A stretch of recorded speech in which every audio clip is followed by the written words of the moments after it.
All right, thank you, Jen. Budget watch right now at the state capitol. Lawmakers are up against it, voting on bills as another deadline draws near. They'll have to get everything done just before midnight tonight in order for the state budget to be on time. One topic they could be focusing on right now is how to crack down on corruption. Our Matt Markham has been on budget watch all day. He is live in Albany to tell us where things stand right now. So, Matt, how is Budget Watch 2014 going?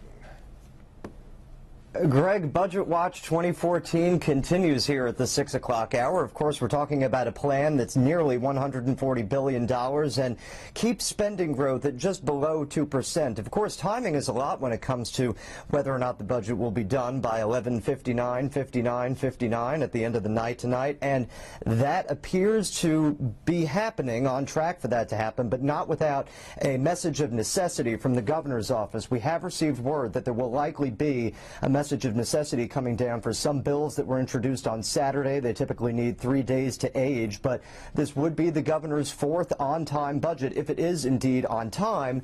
However, it is not without some concession for some lawmakers along the way.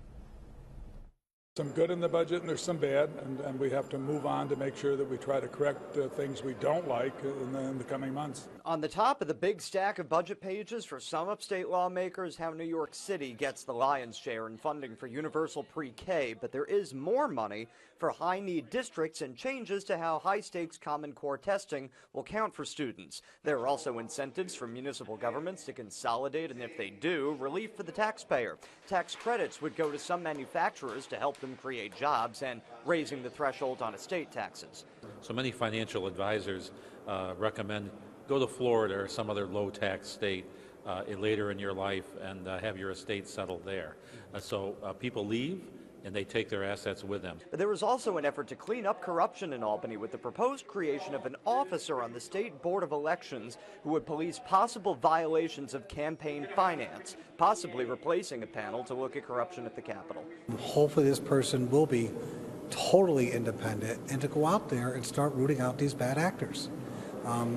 The Board of Elections has woefully been underfunded for years. Public financing would be tested through the comptroller's race this year. A proposal in the budget would also seek to restore public trust in elected leaders with new anti-corruption and anti-bribery laws. The Moreland Commission was kind of a waste right from the beginning. It was not much more than a kind of a fishing expedition. So I was never a huge fan. If you look at the folks that were heading up the Moreland Commission, they had issues of their own.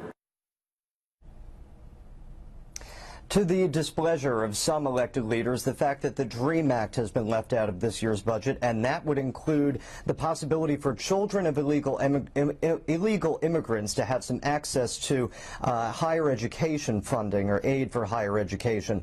Of course, the deadline is 11:59 tonight. The new fiscal year begins tomorrow, and I hope you tune in to the CBS 6 News at 11 o'clock because the night crew is heading down to the Capitol now to see how any of that progress is made ahead of, very close to that deadline. Reporting now live at the Capitol Newsroom, Matt Markham, CBS 6 News.